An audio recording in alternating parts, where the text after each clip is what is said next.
Hi everybody, in this video I'll be showing you the procedure on how can you change profile name on Netflix.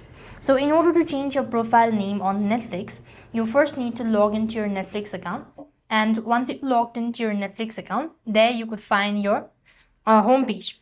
So then what you need to do is just go to My Netflix screen by tapping the profile icon or the My Netflix tab at the bottom of the screen.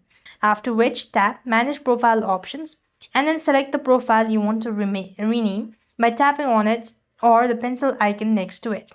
Then you need to enter the new name for the profile in the provided field. Once you're done making changes with your profile name, then confirm and save your changes, and this way you'll be able to change your username on Netflix.